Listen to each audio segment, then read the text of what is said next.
testing.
Testing 1 2 3. Okay, this one's not on enough.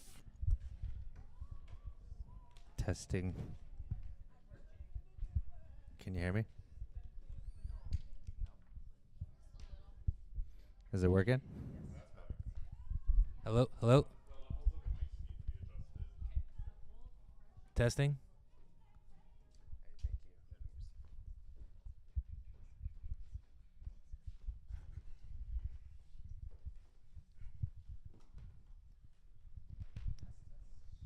Testing 1 2 3.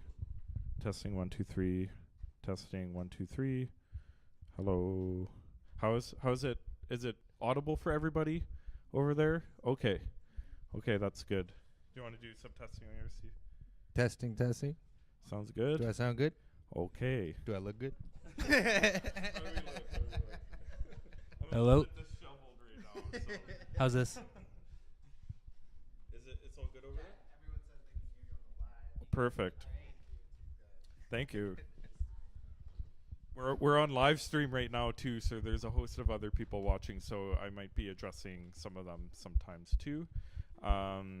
Welcome. Thank you everybody for the wait. It took us a little bit to get set up.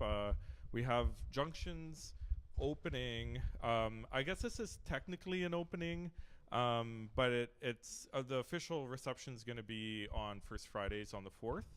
And then we have I'll Share My Medicines, which is curated by Jennifer Smith, opening on the 17th. So we had two installs going on, so just a little bit of a whirlwind in getting everything ready for this show, but it all worked out and it looks amazing, and we're really excited to have Zac and Marco here. I'm Justin Baer. I'm the curator here at Urban Shaman and artistic director.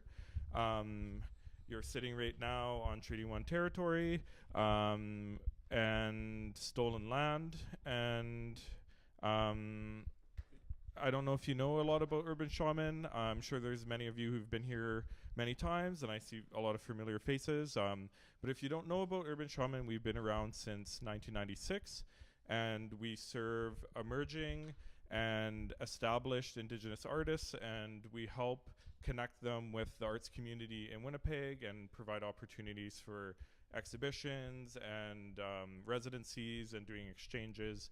And then we also have an international reach as well. And in the past, we've done many different exchanges in different places and curatorial projects in other cities. And so we help connect artists with international opportunities as well. A little bit about myself. I'm my family's from Peguis First Nation on my mom's side, and my mom's here. And I have a lot of my relatives came, which was really nice to see some cousins here, and then my dad's side is Red River Métis, and from St. Boniface and southern Manitoba area, and my dad's here too. I don't know where he went, but he's right there. So thank you so much for it's so nice to have like family support. So we're here with Zac Ironstand and Marco Mueller, and they're the exhibiting artists for Junctions, and both of them are street artists. They're photographers, and they have pretty broad practices. Like I've known them for a while, and Zac does like clothing stuff now. He does painting, canvas painting. Marco also does painting, does drawing, screen printing. He paid for his part of his school selling T-shirts, which I was always been very impressed by Marco's kind of DIY attitude and just get it done. And so I was really excited to provide them with an opportunity to show at Urban, because both of them have really been showing up. They've been showing up in the art scene for a long time and doing the work. They've been doing the work in the street art scene too, which is a scene I'm not really super connected to, but I've always been impressed by, and I don't think street artists get enough recognition. So I felt like this was a good stepping stone here at Urban Shaman to start, in my curatorial path, thinking about how does street art fit into what we do here. And I'm excited to have some conversations with them tonight about that. A little bit about the idea of junctions.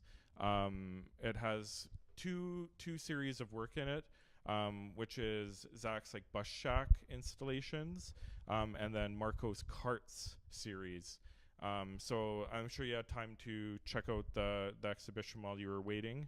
And I felt like the connection between the two pieces, between the installations that Zac did in the bus shack shelters and also the Ghost series as well, really spoke to the perceptions that we have in the city, and the things, the media storm that happens around the way our relatives are seen in our communities, right? And it made me think a lot about like the Indian problem, which the idea of the Indian problem has been around since like the 1940s, 1950s, and the way that the media has portrayed Indigenous people in Winnipeg has been like there's something going wrong, there's issues and it needs to be solved, right? And we see the extension of that today with the way that the media thinks about all the broken bus shelters and the way that they think about revitalizing downtown, right? And we see things differently, right? Like we know our communities and we know our stories, and we know that when these perceptions are shared, both in the media, things like comments, like we know behind closed doors people are having really upsetting perspectives, right? And we know our stories, right? And we know about how we're connected to the residential school experience, the day school experience, and we uplift each other in our community, right? So I think Zac's pieces really encompass that.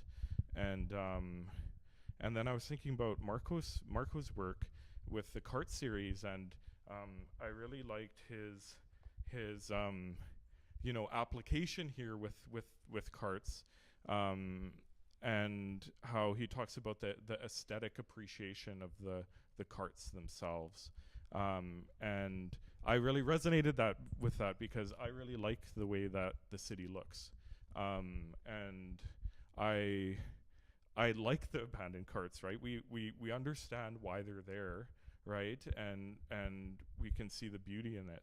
And I felt like that really challenges these perceptions that people have of downtown and the inner city, and the idea of like urban blight, right? And these conversations have been happening in governments, municipal governments for since like the 40s and 50s, and I'm a fan of Jane Jacobs, and she talks about how in the 60s how they cleared out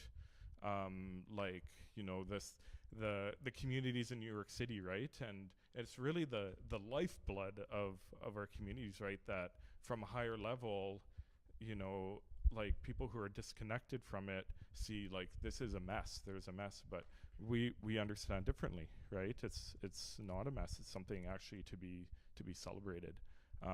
So with that, I want to introduce Zac and Marco, and maybe share a few questions. But do you want to share anything? No, you did a great job. Yeah, thanks. Yeah, sounds great. Curatorial talk. Yeah, so my name is Zac Ironstand. Born and raised in Winnipeg. Family resides in Valley River, Tunwazabing. And growing up in foster care gave me a perspective on life that other people just had no clue about. And it didn't really didn't really hit me until I got older, when you realize nothing is taught in school about any of this. And it kind of relates to the residential schools, finding out what my mom went through and then being frustrated that nobody knew about it. So that kind of spurred me to create some shirts that actually got some flack because people just weren't ready for it. But then, sure enough, a year later, they found the first children buried.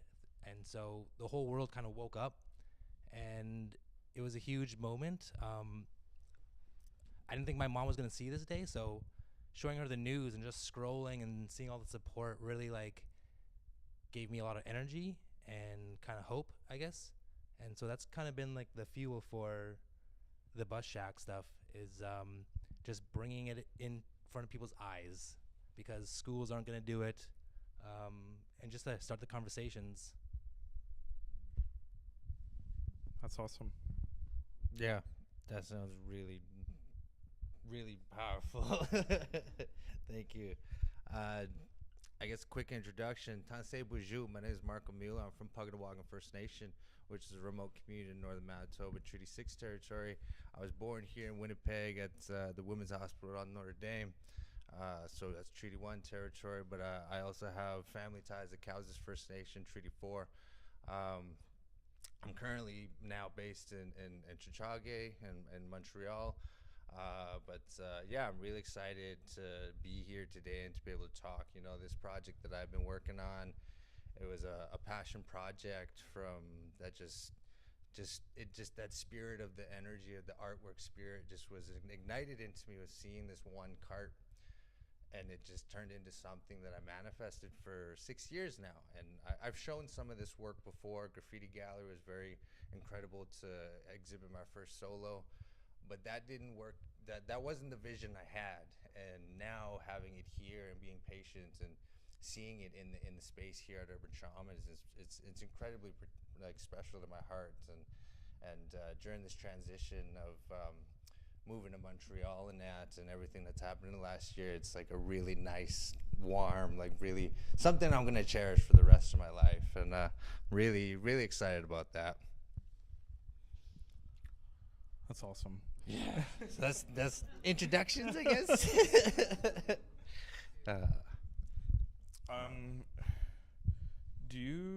I would like to talk about a little bit about your approach to your pieces, and I want to talk about your carts piece and what your journey was like, because I know that you've been working on carts for a number of years, and it you know, on your Instagram, like every once in a while a carts picture will show up, right? And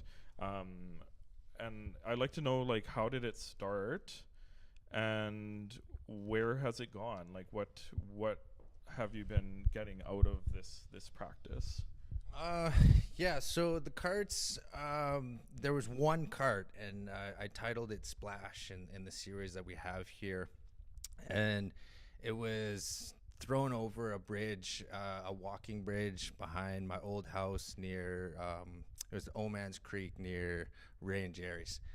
And just the angle and the way that the water caught it, and how the cart would capture the weeds and everything that would go through it, it really spoke to me.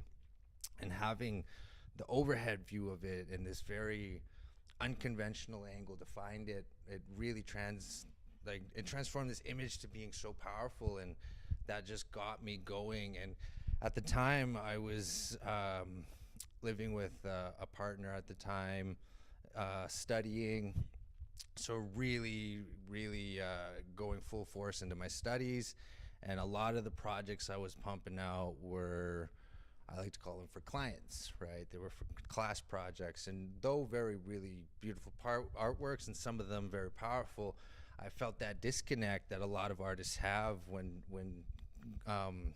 practicing in these colonial institutions, that almost sucks the life out of artists. And so I wasn't creating work that was true to me. But once I started working on this cart series, it became something that I could get that creative outlet again and go out and the place in life that I was at the time that it started was it was very depressed, and I was using a lot of alcohol, and my relationship wasn't good. So I'd go and escape, and I'd go find more carts, and I'd find them in the oddest places, and it became something of, I didn't know why, I didn't know what it was going on, but it was just drawn to it, and it was something that just spoke to me, and I'm like, this is my project, that I'm gonna make a body of work, and I'm gonna see it in a gallery. And I was like, it's gonna happen. And I started like talking the talk. I'm like, yo, everyone, I got a gallery coming up. I'm hustling. I got all these prints. Like, buy my work. I'm working on this series, you know. And I'm like, I'm fundraising. And though I didn't have anything in the works, like concrete, like confirmed, I was fundraising. And then it worked out. Pat Lazo see me out on the street shooting carts. And he see me in the North End, and he's like, yo, I'm gonna put this guy on. So then I was able to actually have that show that I was talking about. And it, again, because that wasn't the vision that I had, I kept holding on to it and manifesting that, like, no, I'm gonna have it in the gallery that I want. And I didn't know where at the time, but it only made sense for urban, and being one of the longest running Indigenous artist run centers, it's like I wouldn't want to show anywhere else. So like, I'm super grateful that it happened. And again, there's an artist, a mural artist, is a good friend of mine. He's got a couple murals here in Winnipeg. He goes by Young Jarvis, but he did an interview once with another artist, and I forget the other artist's name, but he mentioned something about art, and he said it takes as long as it takes. And that's something that stuck with me. I'm like, oh yeah, it does, right? There's that level of like, oh, okay, yeah, no, I need to make money, I gotta do something. There's always that, but the project itself was just too important to me to give up, and I didn't know how it was gonna happen. I didn't know if it was gonna be in a gallery or what exactly was gonna happen, but different things have happened with it. And like Kent Monkman owns like 4 of my prints from this series, and it's like, what? Like, it was another day, like my dog needed to get a tooth pulled, so I like hustled, and he's like, okay, yeah, I'll buy some. So it's like these weird things have happened with this project that it's also like, okay, yeah, this is my project. This is that one body of work that just, I don't know why, but it meant so much to me. And it's something that I think I will just keep doing, because it became just like, keep going at it. But I think as I kept shooting and as I kept going, and like I mentioned, I wasn't in a good place at the beginning of it, and there was times where I'd find myself avoiding home and drinking up a beer in an alley, and just really low. And there was this one cart that I seen. It was hidden in an alley, and I remember it's like 2 a.m, and I'm there sitting with this cart, and I'm really just low. I'm having beers and whatever, but I remember I took a picture of that cart, and when I developed the film and I seen that cart, it hit me. I'm like, I'm lost. You know, I'm not happy with who I am or where I'm at right now, but I'm out everywhere. You see me everywhere, and I'm trying to be whatever, and it became this project that was like, oh, it's a bit of a self-discovery thing, where it really had nothing to do with the carts themselves, but I was going out finding, and it was that artistic spirit that really I could dive into, because I didn't know what other projects to make, because my painting or my other works that I was creating for work or school, it just like, I didn't have that creative freedom and everything that I wanted to. So it became like kind of that self-discovery and everything. But it was also very interesting, because everyone takes their own experience, and I give gallery tours all the time, and I open my gallery tour with, how you experience art is incredibly valid to you, no matter what I may want the art to be.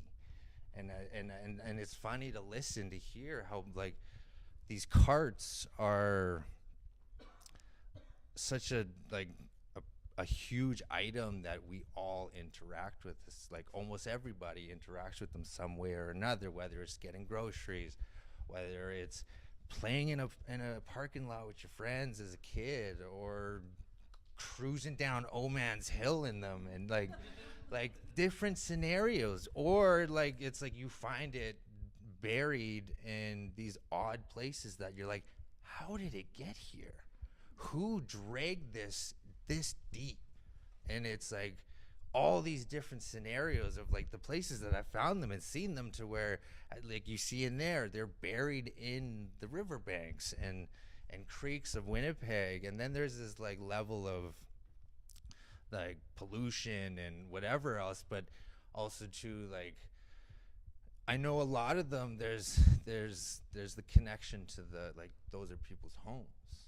And that wasn't something for me, because that's not, I've never lived that life. So I tried to not take photos where it was clearly somebody else's belongings or anything like that, because that wasn't my project. And I didn't want that, but I know that's what a lot of people can feel.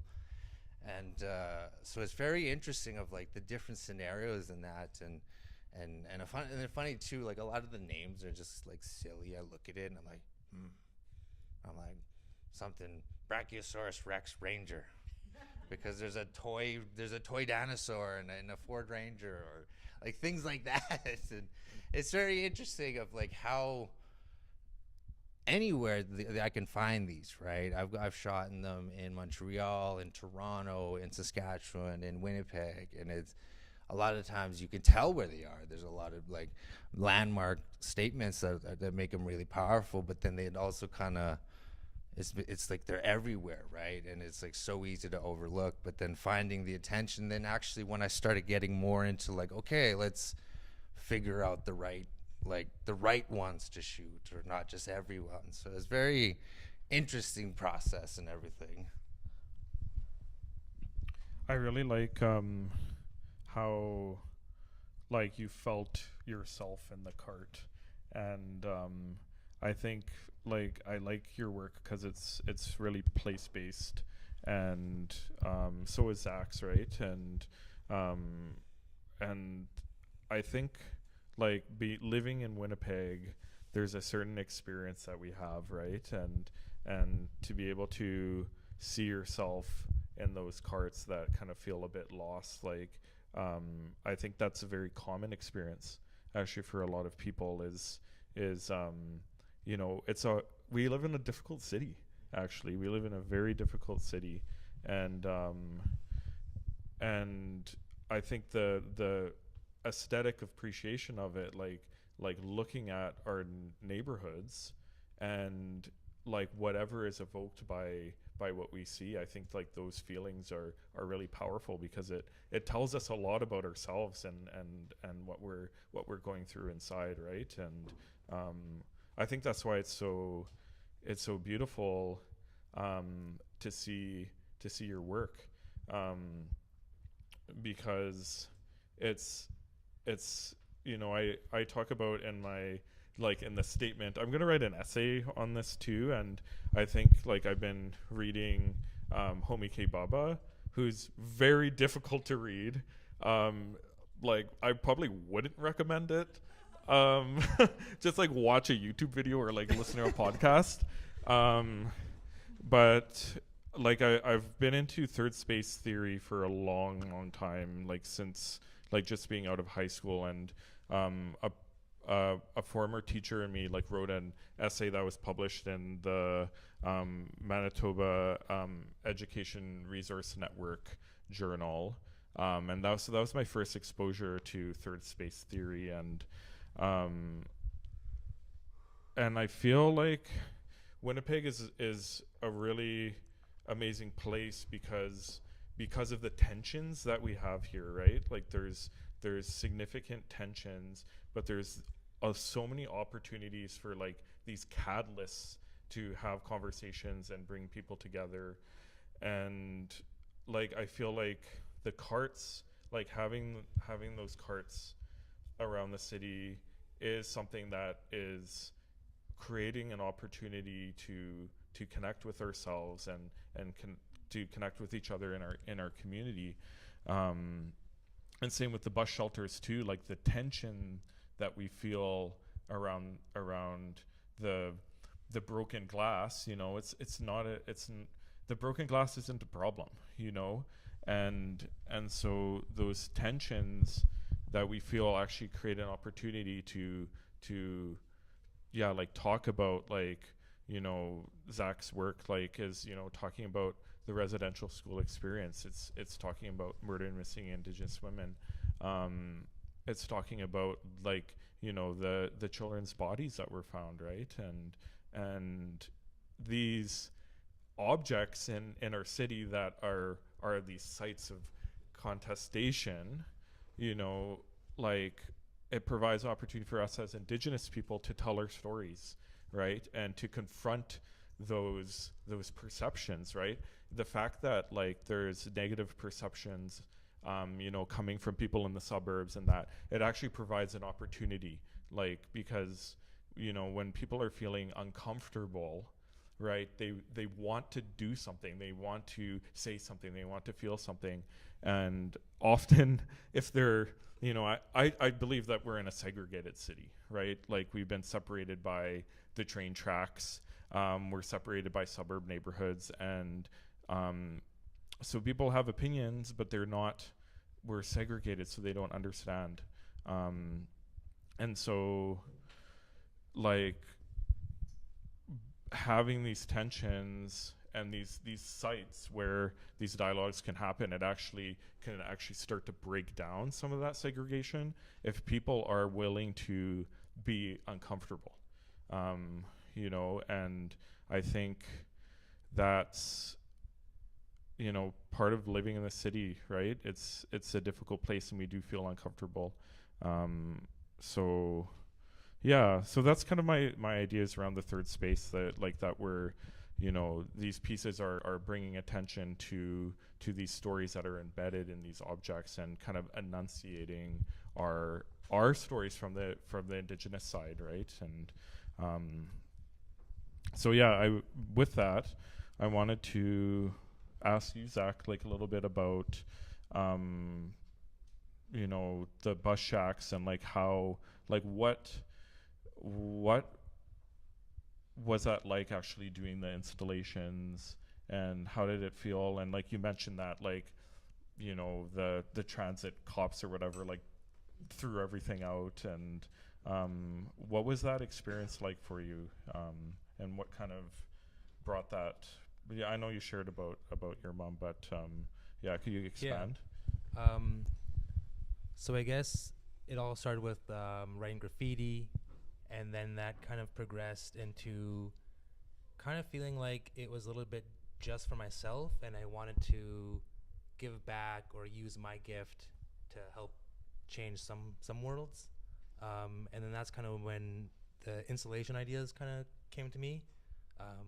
Just kind of bringing awareness to situations is a huge part of my being, because I think everyone has their own gifts that can be used to help uplift people, and mine being visual arts is kind of the direction I took it. And so the bus shack,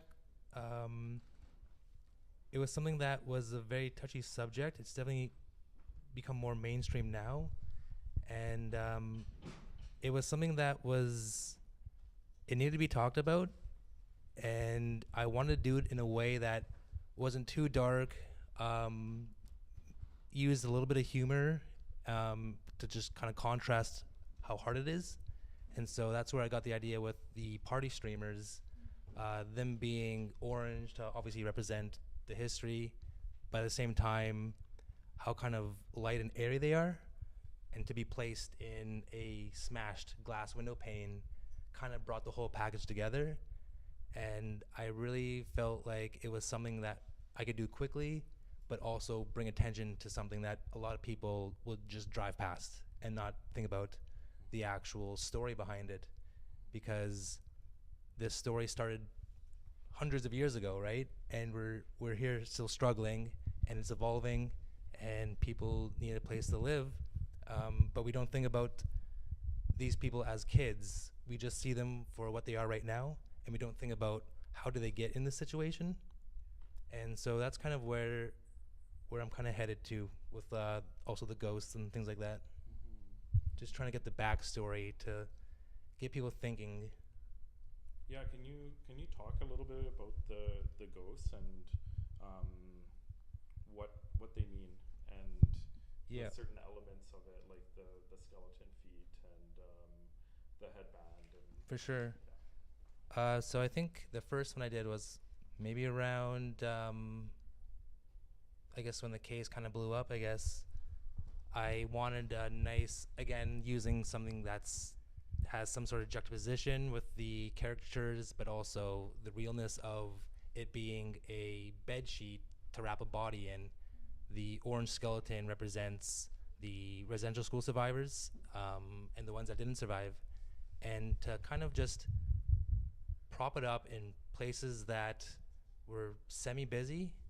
I did everything pretty much broad daylight because I really just didn't care about the system at all. I was like, I'm doing this.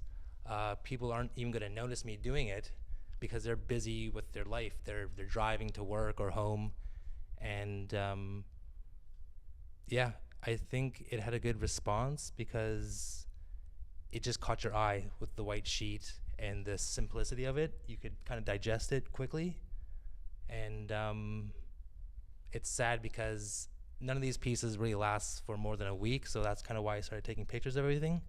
And then I made prints, and I was able to sell those to different markets and just also help build that conversation. People would buy prints and put them up in their office, and it was a really cool way to just keep it alive because graffiti is so temporary. I wanted to say, yeah, I remember seeing these ghosts. I remember the one on Casa Loma, and I actually got a couple photos of it. But I got a photo of the plot next to where Casa Loma is, and there's a sign that says investments. And I thought that was such an interesting contrast to have your ghost in the background, and then this empty lot that has been empty for well over a decade now. And talking about investments and knowing that like that potential of how much we could invest in housing or houses for like people and people who live on our streets and everything, and like you mentioned, like like almost every like not almost every single Indigenous person is affected by residential schools. My mother's a residential school survivor, and she unfortunately just passed away 5 months ago. But the fear and like brilliant woman, powerful woman that she is, she resorted back to residential schools in those final moments. And how many residential schools do that, or how many residential school survivors have to go through that fear again? And that's what people don't understand. With these people on the street, those are survivors. Those are people that are human beings, and we have this horrible like way of treating those people, even just Indigenous people in general. And a lot of our work and that spirit is so angry and intense. But I took a cab today, and the segregation of not having cash to pay them in advance was so discomforting and so unique to Winnipeg, because I can go anywhere in the country and just pay with my tap and just pay like the evolving society that we are. And you can't tell me that any white presenting person in there is not going to be able to pay with their visa. It's like if someone's like, no, we want cash, or well, we don't carry cash. Like, it's not the society we live in. So why is it so much that like even today still I'm like getting harassed for cash just because of like who I look in indigeneity and all that, and it's really intense. And like this reality of being Indigenous, and I'm not old. I just turned 30. It's like I'm very young. And I remember when the first 215 was announced. That's not news. Us as Indigenous people have been knowing this. We've been knowing this, and we've been hearing the stories. We've heard them, and there's just no one listens. And as time went on that summer of the first announcement of the 215, they kept making more announcements. And then there was an announcement of, okay, tomorrow we're going to say the biggest discovery to date is 753 graves were found. Kalsis First Nation, where my father's from. So this is land that I ran and played at as a child and grew up in. Chances are I ran over these graves. And it's that close home to young people that it's like affects who I am and everybody that's Indigenous and a lot of other folks. And it's really, people don't think how real it still is and how it affects generations still. They think it's so long ago, but no, the last one shut in 96. Like I was still alive. And it's really like the spirit that is within Indigenous art and just who we are as people. We don't have a word for artists because it's who we are. And the power that comes with it is so heavy. And I know I've seen your work and I've seen multiple pieces of your work, and it's so simple but so powerful.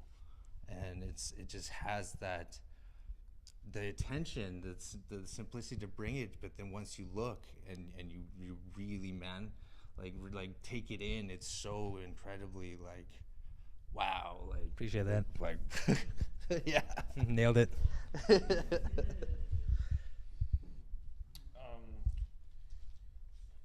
Hello? Okay, just making sure it's on.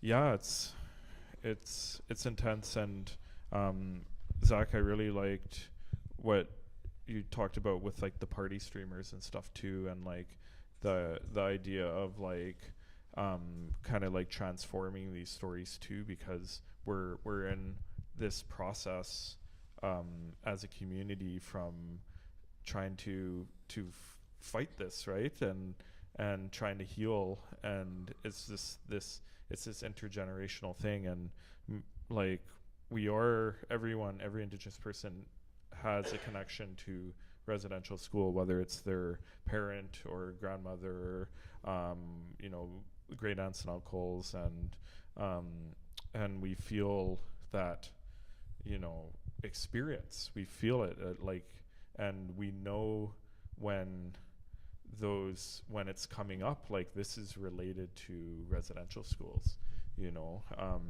I was in this DBT mental health program, and like every day after the program I would have the realization, like this has to do with that, like this thing that I'm dealing with emotionally, mentally, is connected to this experience, or connecting to the experience of assimilation. And so we're in this process of navigating that, right?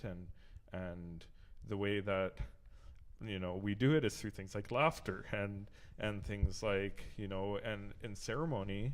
Often in ceremony, it's a joyous experience. And I'm thinking of even the difficult ceremonies like Sundance, where you're suffering. You're supposed to go there and suffer. But it's Creator. But it's still yeah. But it's still joyous, right? And like the moment when you're done the ceremony, like how good it feels, right? And so I think like I really admire those installations because they were ceremonial too.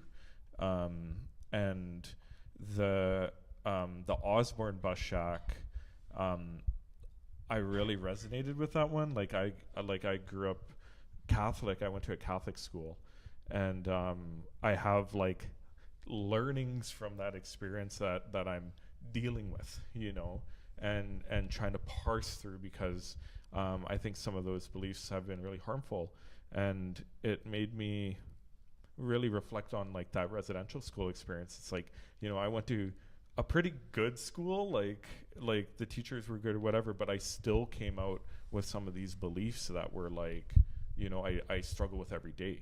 And so thinking about the residential school experience and how much people are living with, like I tend to think of some of those beliefs as almost like a virus, like they invade your brain, and you actually have to do healing to get that. If you get a cold or whatever, you gotta do a lot of like healing work to kind of fight that and get it out. And just thinking about how that's like passed down in generations, and the Osborne bus shack, where it has the elements, like has a Mother Mary praying, and it has this like kind of this tea set there as well, but it's like a very like ornamental like tea set, and the fact that there was like copper in it, and it was invoking also like our traditional materials, showed like the hybridity of this experience, like, and I reflect a lot on myself, like having experience growing up Catholic.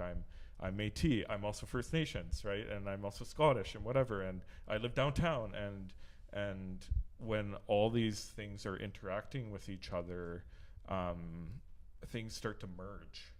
And that's what I appreciated about Osborne Bus Shack, is it like had these like, it's telling the story of residential school, but it's also simultaneously telling a story of ceremony, and it's also telling a story of street art and what it means to be someone who lives in the city, and how we deal with these things, right? And how we deal with these things in a way that is generative, right? And so could you talk a little bit more about that piece? Yeah, so that piece, I actually love that piece because when people see the image, they see, a living room, and then you look a little bit closer, and then you see like the no smoking strip, and then you see like the subway behind it, and then you notice, okay, this is River and Osborne, and it kind of just pieces together in people's heads slowly. It's not something that's just like abrasive and right in your face. It's a little subtle.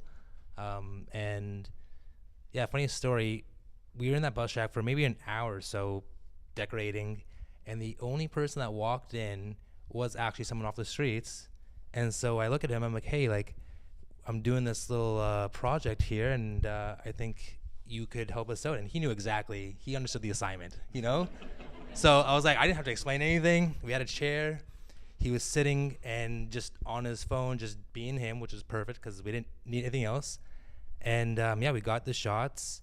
And then later on, he's sitting off to the side, and we're kind of wrapping things up. And he's actually like stealing some of the blankets and props. And I'm like, bro, you can have it. Like, this is for you. This is all, you can have whatever you want. And the sad part was I went home to my bed and I slept. Well, this guy probably just wandered away. And that's one thing that you don't see in the picture or in the process. So I just wanted to share that part because that still sticks with me to this day. And the next day I drove past the bus shack, and the transit people were already sweeping it into the garbage. I couldn't even get a pic during the day. I was like, wow, I mean, not surprised. Coming from graffiti, you have to get used to that.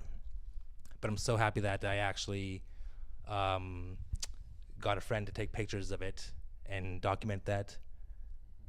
Yeah. I just want to say, we should change the narrative. They don't live on the streets, they live off the land.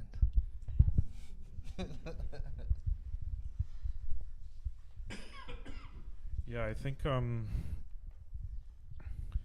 one thing I was thinking about this exhibition is one piece that we haven't actually figured out is, this exhibition went up really quickly, right? And we didn't have a lot of time to actually do everything. It turned out amazing, and but I feel like one piece we're missing is actually that connection to the people that we're talking about, right? And so I don't know if you two have any ideas about that, and particularly the way that you felt in your work, the way that it relates to our relatives, on the street, and how you connect to them, and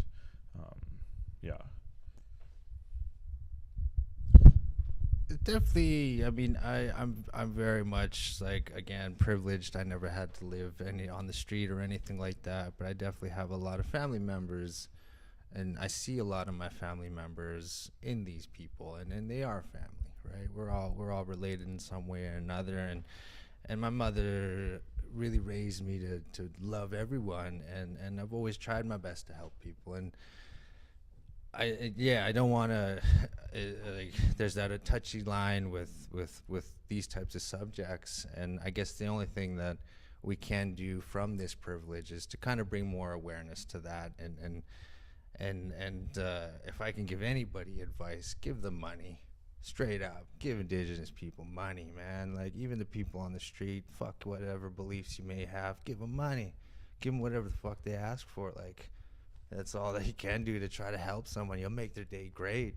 And even if, like, they do choose to do something with it, doesn't matter. Like, you help them out with whatever. And just trying to change your narrative on the people around us and the world around us. Like, I know a lot of artists, they really like, there's an artist right now at his name is Michael Belmore. He's got an exhibit at Daphne. I'm going to plug them in Montreal, because another great artist-run center, Indigenous artist-run center.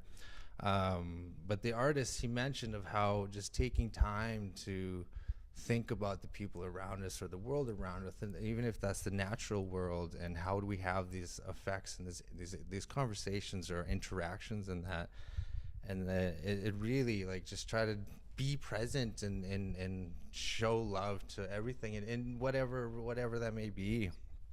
But I had another point where I was going with, it'll come to me. Just give me a moment. Yeah, we can circle back. So, kind of relating to relatives, there's been times where I'll be mid-rolling one of these ghosts, and I just feel all these tears welling up, and I'm about to just burst out and cry in the middle of the street. And I'm like, all right, now's the time. Let's finish this, and then maybe we can cry later. But it's happened several times where I just feel like I'm holding back so many tears, and it just feels like I'm doing work that has been wanted for so long by so many ancestors and spirits. And I feel like I feel really accomplished, and I'm very honored to be in this time frame where I have the abilities and the skills and the know-how, and I'm kind of helping bridge these worlds together in my own way. So that's something that's I'm very honored to be able to spread my art. And that's kind of like the choice of the title, like Junctions, is that idea of bridging and connecting and having these intersecting experiences, right? And I think with the street art and the photography and tattoo and like video work and you know, we have a particular thing happening right now where we can tell our stories in so many different ways. Yeah, we're kind of at this junction in time where things like actually they need to change. They need to change, and we've been fighting for 500 years, and you know, we've been, you know, revitalizing our ways, and also like navigating this experience. And I think a lot about assimilation because you know, our family in like the 50s like came from Peguis into the city and then moved all over the country, and at that time in the 50s and 60s, like the assimilation policies were so intense. But one thing I understand from that is that, you know, like I struggle with what has been lost. And I struggle with, even right now, the pressures in our society, the pressures to succeed, the pressures to make money, the pressure to pay rent, all this stuff, and that those policies may not be there anymore, but the system's there. and it's making it's rolling, right? But at the same time, we have power within that. We have power within that, and these things like I think street art is a really amazing response to that experience where it's like the pressure of the city, right, and the pressure of these expectations, and then you have street artists exposing it like that, and that's why they don't like street art. That's why the municipal governments don't like street art. It might be because of vandalism reasons and its property, but it also exposes those issues. It exposes private property as an issue, and so I think like that experience, that hybrid experience, like being connected to our home communities, being connected to traditional ways, but also being connected to subcultures, right? And Zac and I probably know each other originally from drum and bass scene, right? Like we know each other from electronic music first, and so just the way that we meet each other, there's all these different opportunities to express ourselves in different ways, and Zac and I express each other our Indigenous ways also through electronic music, which is another kind of like hybrid experience. So but yeah, back to our relatives living on the street. One thing, like this is a touchy show, and I just want to kind of talk about that a little bit, because like just next door there's Ace Art, right? And a number of years ago there was kind of an explosion at Ace Art because there was a non-Indigenous person who did this really insensitive exhibition on homeless people, right? And people saw it as like, it was like almost like poverty porn, right? And that exhibition actually caused Ace Art to explode. And I'm not going to go into the details of that because we're urban shaman, but we know about that experience because we were next door to it. And so it made me really think about this show, because we're talking about these like shared experiences, right? And like the experiences of residential school, the experience of alienation in the city, and these negative perceptions. But then there's also like kind of like what was it, Zac or Mark? I think it was Zac who said it, like Zac got to go home and be in bed after the installation, and that's kind of what, like, with the arts institutions, right? We are also separated from, like, we separate ourselves from so many opportunities for people, right? And where the arts world is known for being in an ivory tower, right? And that was kind of why Urban Shaman was started in 1996, was because the other galleries at the time, things have changed now, which is amazing, but the galleries at the time, it was like impossible to get a show. It was really, really hard to get a show, and as an Indigenous artist. And this gallery, since 96, has been reaching into the community and providing opportunities. And this show really made me think about, okay, well, like what am I doing here? What am I doing here as a curator? And what is actually going on for our people, right? And I think about, I used to work in child welfare, right?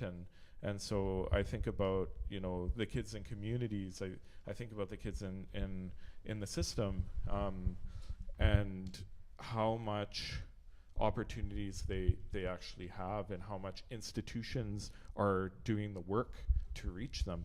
And my experience from working in the system was that they're not doing it. And that's an issue because there's so many artists out there who can thrive. Like, they can do amazing stuff, and that's why we have a parallel art system where we have Indigenous artists who have the hustle, like Marco, right? Like, and I've always been inspired by Marco's hustle because it's real.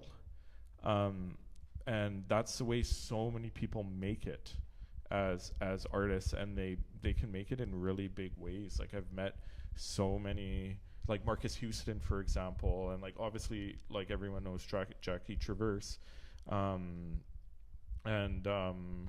Lawrence Bulio, and like, you know, there's this hustle way that's outside of the institutional art world, where Indigenous artists are, and I think it's a sovereign thing. Like, we're doing it without the support, and because that's the way it had to be for a really long time, and that includes like the Indian Group of Seven, because Daphne Ojig ran her own print studio, and printed all those prints that you see everywhere from the 70s. Those were all done here, like in Winnipeg, and that established, you know, it wasn't the galleries accepting them, right? It was that hustle way that was already established for a very long time.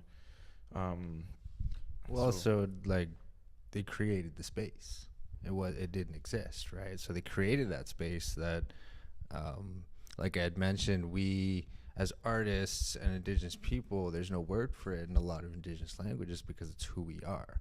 So how do we create a space for something that's always existed in our cultures, right? And like because it's just something that was always been who we are, and it worked with our ways. It worked in trade. It worked in the systems that were in place. But then as colonial settlers and institutions created and everything, now art is art, and it's this white cube in this other institution. So it's like, okay, well, that's the only place where our work will work, right? And it's so Daphne and them, that's a big part, is they created the space for Indigenous to have a seat in the gallery, to have a space in the gallery, right? And that's why it's so important for spaces like Urban Shaman or Daphne in Montreal. It's you guys are, I think, 5 Indigenous artist run centers across Turtle Island, and like Montreal has hundreds, if not thousands, and Toronto has more, and it's like there's space, right? But not enough Indigenous space. So for the work that you're doing is really incredible, and I've seen what you've been doing, and I've known you before you got into being here and that, and it's like you really are making space, and how you mentioned how like me and Zac have been here. We have been, and I had this moment the other day where I kind of like felt like, oh yeah, I fell into place, and yes, it did, but it's not at all that it just fell into my lap. It's like I worked hard. I was like, I've been all over Turtle Island. I've been coast to coast, showing up and being in these spaces, doing the work that I forget that I'm like, oh yeah, I've worked for 9 different artist-run organizations across Turtle Island. I've worked in 5 different provinces. That's why people are interested in me now, and it's a nice reminder to be like, okay, it's not that I had a show at Urban because it fell into my lap. It was like, no, I'm an established artist. This is a huge milestone. But also too, there's this weird element too of like, I haven't practiced hard enough of the application side of being an artist, and I feel like that's a part of why I haven't shown as much. But then it's like, how do I do that? I don't really want to do that route. And with Indigenous galleries, it's really where it does kind of feel like a lot more fluid and a lot easier, and works with how Indigenous people's ancestral knowledges are, and it just feels so much more better. And like you said, parallels, right? Like literally you guys were parallel to Ace, or whatever it was called, across the hall. and it's these two very, very similar gallery spaces to where they do similar stuff, but the only difference is Urban's Indigenous. And it's just rooted in a little bit different ways of going about it and that. So it's so interesting of like that they exist when you really think about it, because it feels like weirdly segregated and whatever, but it's not. It's just like, no, there's not enough places representing us.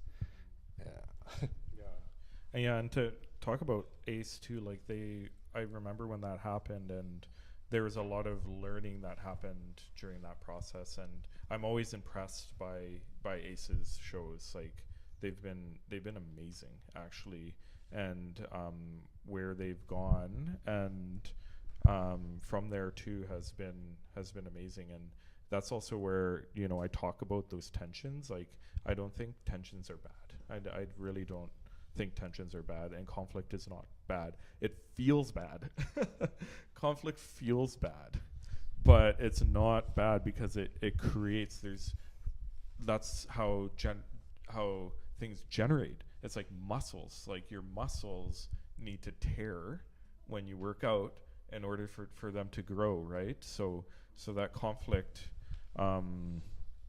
is important, and I think like where ACE is at right now is a perfect example of that. And you know, I admire a lot of the galleries around the city and the work that they're doing, and I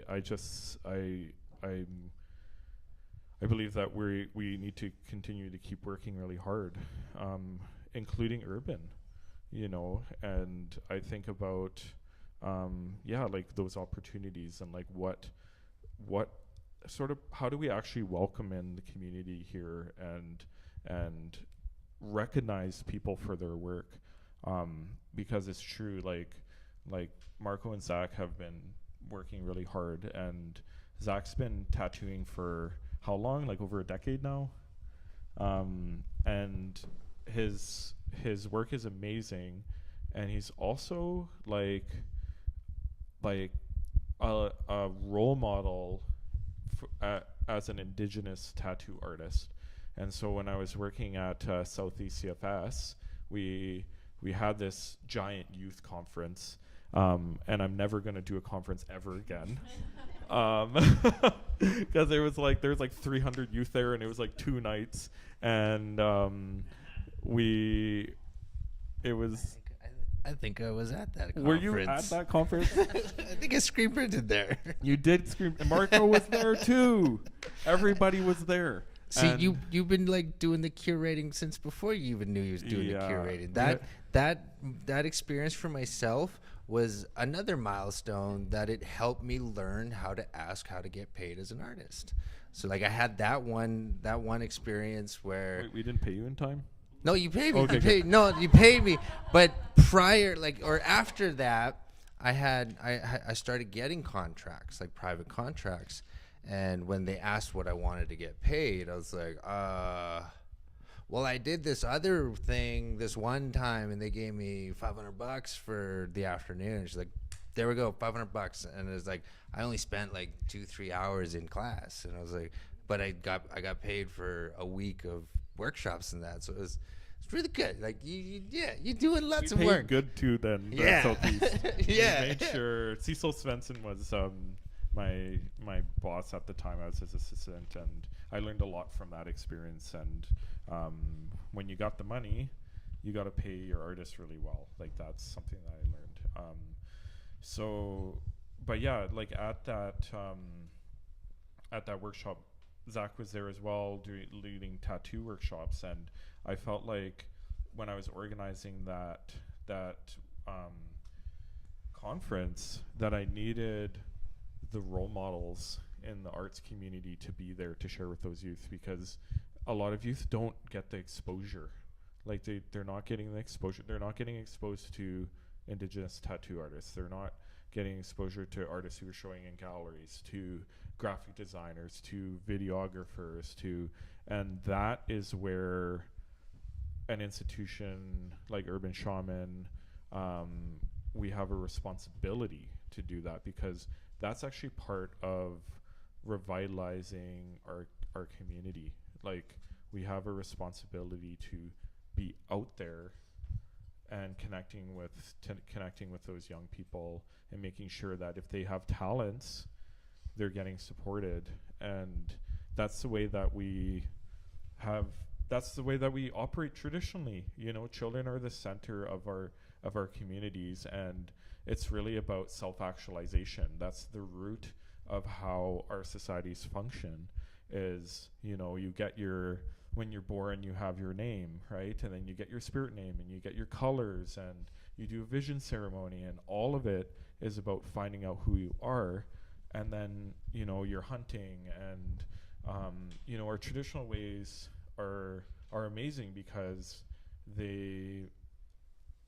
it's about having that seed inside of us. We know that we're born with a gift, like everybody's born with a gift, and that seed needs to grow, and that's the responsibility of the people around that child, right? Is to water that seed and help it to grow, and everyone knows that in the community. And so it's something that I always reflect on in my roles is you know, I know that they're out there. I know that I don't know all of them, like, you know, but I need to know, you know, as an organization, we need to have the ability to connect with those youth who want to be involved and have the opportunities for them to do things with that, right? So that's kind of my challenge for this. So all people out there, we're going to be building those programs, and we might be hiring a position for someone to help build these programs. So if you are that type of person who is really connected and really wants to build arts programs, and something like that opportunity might be coming up soon. So yeah, it's getting, I think it's probably like question and answer time. Do you have any other things to add? Yeah, this weird little thing popped in my head earlier of how the bison are the grocery store of the prairies, and I don't know, they kind of have these steel bison laying around all over the city, which is kind of a fun way to look at it.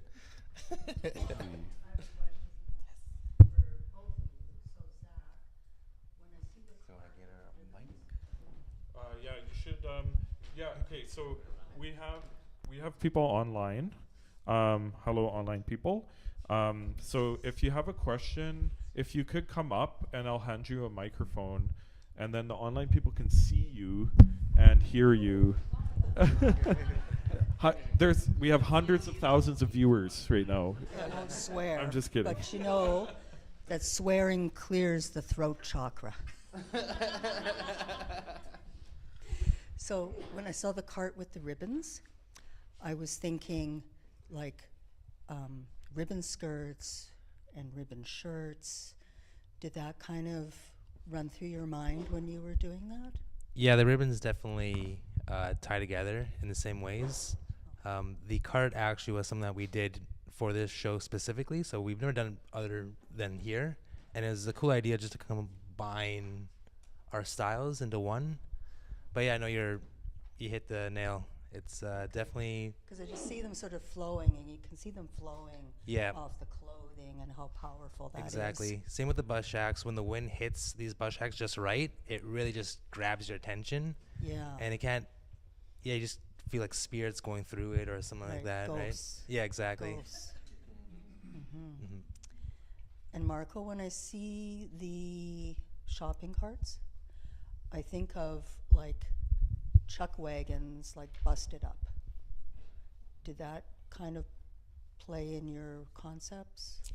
In a way, I mean, there was definitely, because it became something I didn't know what I was doing, I was analyzing it in very different ways, right? And there is that element of transportation or being able to move things in that. So it definitely, as it came, there is some kind of inspiration in it, but I think more rather than transportation with them, it was the just finding them in the location of where they were stand, and the curiosity of how it got there and why it got there, and also it my focus became of like, well, how can I find ones that are in very different places that like, so I really actively almost went hunting for them, right? Which is a weird, another little like, ooh, traditional knowledge. And the whole colonialism of the settlers taking the land, and now you have these lost carts. Is it kind of a lost people? Yeah, Coming back to. I think so. It definitely could be seen that way. Yeah, like, but I think for just my own practice and my own self, it became more directed to just personally with myself being lost. So I definitely had felt that of like, and even in the beginning of not knowing what the drive, what it was, and then when I finally did kind of see some particular ones, and then felt like, okay, no, this is more about finding myself or searching out. So like, I think searching for that joy of art making again too, because again with my process, I really felt just with school and everything that that the spirit of my artwork wasn't there. Although I created very good pieces and things, this project became that spiritual project that where the energy and everything, the traditional knowledge of art making, that's when it really was able to kind of be ignited inside me again. Thanks.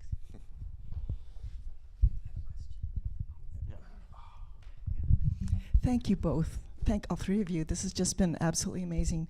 I used to teach at the School of Art, and I would give this assignment. And before, I just was thinking about how you both have flipped something like the bus shack is for people to wait in, to stay warm, to take the bus, and the cart is to fill with groceries, and you lug the groceries.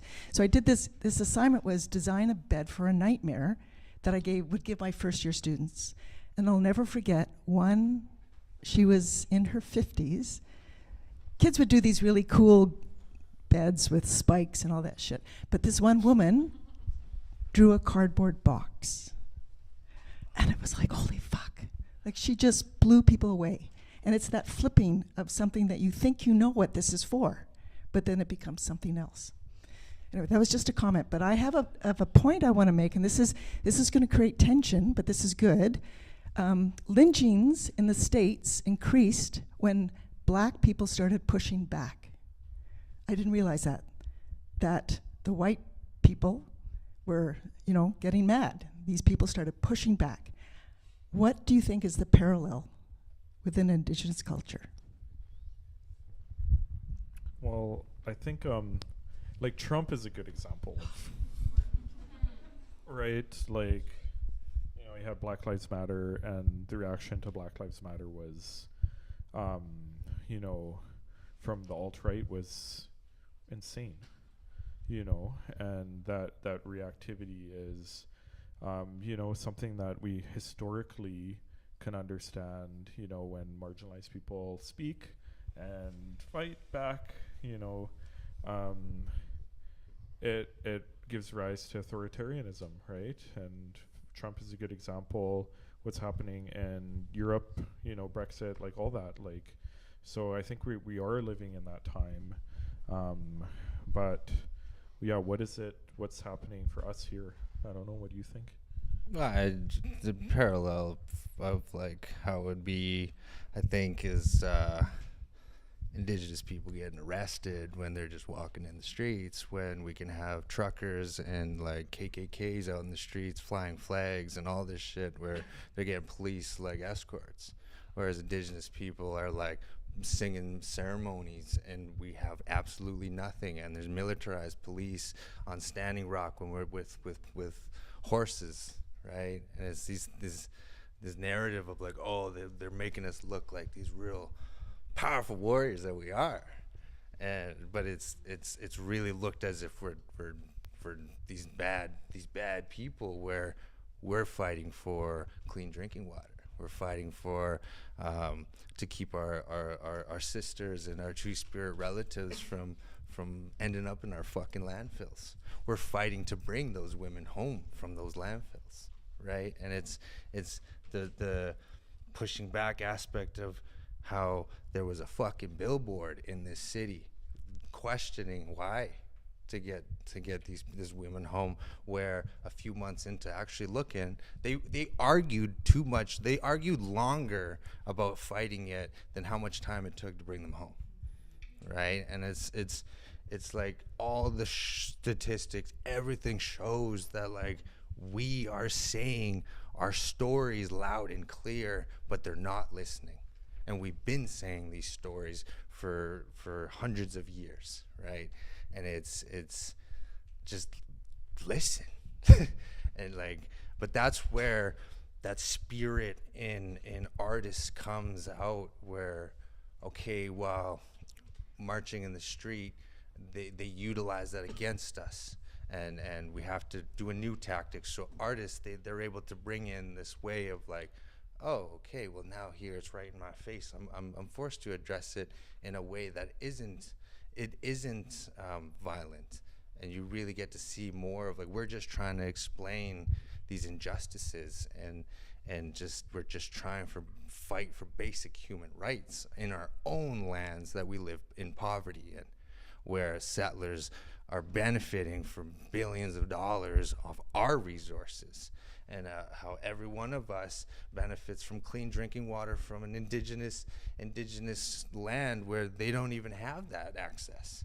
And it's these weird, like it's not weird, it's these really horrible injustices that exist that people like overlook, and they don't want to, they're so easy to point the finger about the institutional poverty, like how it affects everything, and how resource extraction and everything, like there's so much I can go into, but it's really like indigenous people are born activists, and even in death we're talking about activism and fighting. When my grandmother passed away, we took her home to our family trap line and we buried her on our trap line. My uncle said, we have to occupy these lands or they're going to come and take it from us. And in that moment I said, what the fuck are we talking about fighting when we just want to bury our own people? Why do we still have to have that conversation? And we're born into it, and it's just, you're born activists, and it's so hard being indigenous, and it's so hard to just have to fight to exist. And I have the gift of communication. My mother was a psychiatric nurse, and I was able to get this gift from her of being able to do this and to have conversations and to bring dialogue, a very touchy dialogue, into what are otherwise colonial institutions. And I'm able to share my experiences and have conversations with people who this is not something that they would ever think about. And I believe that conversations and dialogue they seem so simple, but they're such a huge part to true reconciliation. And whether or not the conversation leads to a positive or negative outcome, you learn something. You learn how to deal with that scenario or that individual or whatever. There's something to be taken from it, which I believe is a huge path to reconciliation. And as I mentioned with indigenous artists and how the spirit is so powerful in our work, it's because of that fighter, warrior spirit that we have. But also, I look forward, I'm exhausted, but I look forward to a day where indigenous excellence is celebrated without having to talk about the trauma. Where I believe it's important to talk about the trauma, and I will do that every chance that I can in the right settings. But I look forward to the day that whenever I have kids, that they don't have to speak on that trauma anymore, where they're just celebrated for the incredible beings that they are. And that's something that is really, like, I work in these different institutions, and I see artwork. I look at indigenous artwork, and I'm like, where's the trauma? And I'm like, how do I see this? Because there is in there. And every time you hear the artist talk, there's something that comes out. Like, oh, yeah, there's the racism that ignited this piece. Or there's the disproportionate statistic of why this exists, or anything like that. And it's really, Indigenous people know this, and it's so heavy. But it's interesting, because like, you'll see things, and then the power that the artist really has, and knowing that is something that's really important as Indigenous artists, and that's a big part of like the gift that we hold. Do you have anything to add, Zac? Just gonna highlight the whole. I just want to say we just have a few minutes left too, and then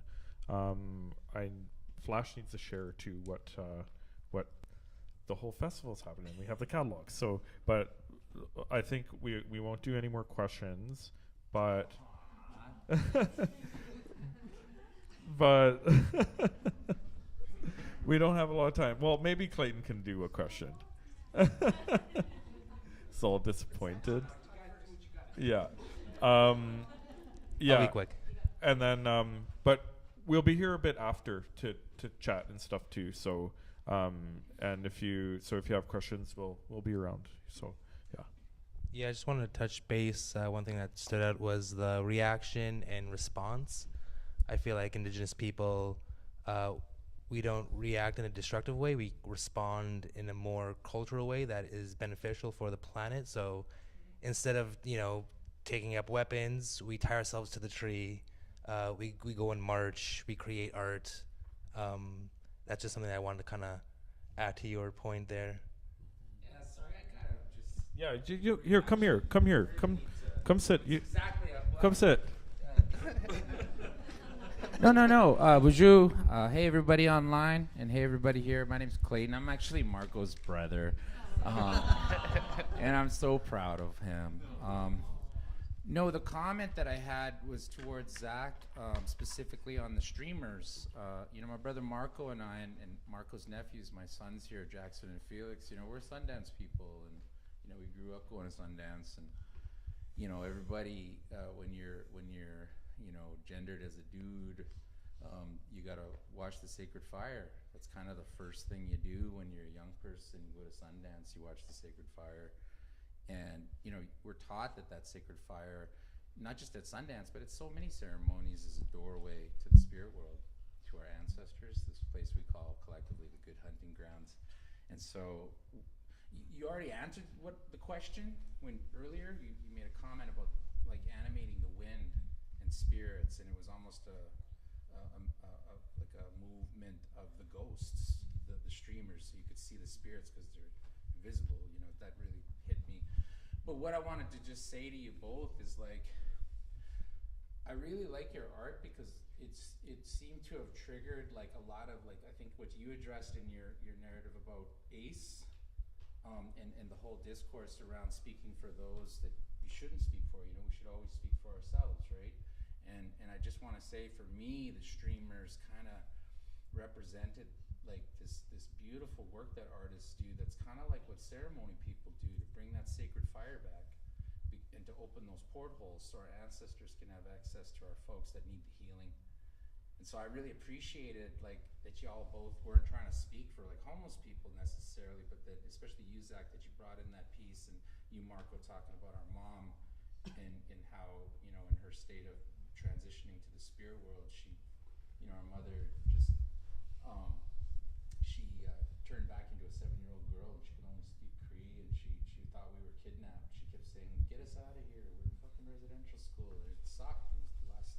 She spent the last 2 weeks of her life like that. And so there's such need for sacredness to be brought back, and I really appreciate how like this piece and the juxtaposition, or I guess the junction of these expressions coming together, it was a really beautiful way to almost make it more sophisticated, like as far as like this beauty of what you just said, And so I just wanted to highlight that and just be like, Love that. Thank you. Like this stuff is ceremony, and the art, it's portholes to other, to our ancestors, and for them to be able to work with people who need them. So I just wanted to say that. Sorry. No. Thanks. I appreciate that. Chimigwich. Thanks, Clayton. Oh. Yeah. Okay. So Tap way. before I pass it over to Flash, I just want to give you your gifts, because I love giving gifts. There you go. I get that from my mom.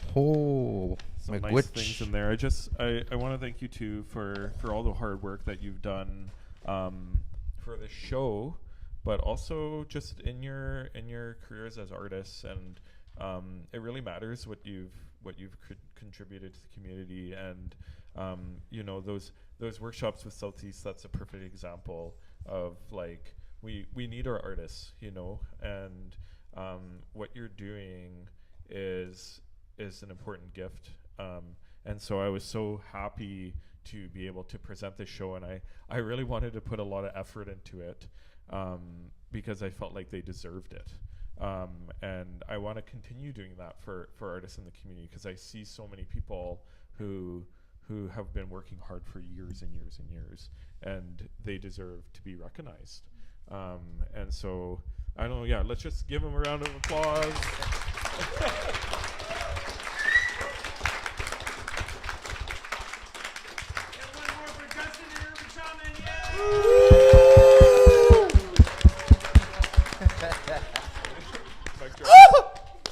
Okay, so I'm gonna pass it over to Flash now. Thank you. Hi there. That was awesome, guys. You want to go in the camera too? I gotta go in the camera. Okay, I'll sit. Do I have to sit down? Oh, I'm gonna interview you now. Hi there. My name is Leif Norman. I'm the executive director of the FLASH Photographic Festival. Here it is. Yeah. Hey, I'm here with Diana Thornycroft here in the front row, who's our festival coordinator. This is our 10th year. We could not have done it without her. She's totally amazing. And on the back, there's a map. There's a map on the back, and I just want to say that, like, Flash has gotten really huge. We're in Carman. We're all the way up to Flin Flon, Winkler. We're all over the damn place. So it'd almost become like a rural festival. And here you guys are. Urban Shaman is right in there. You guys are. So woo-woo. And, well, I mean, that's about it. What else should I say? I'm just really happy that this is happening.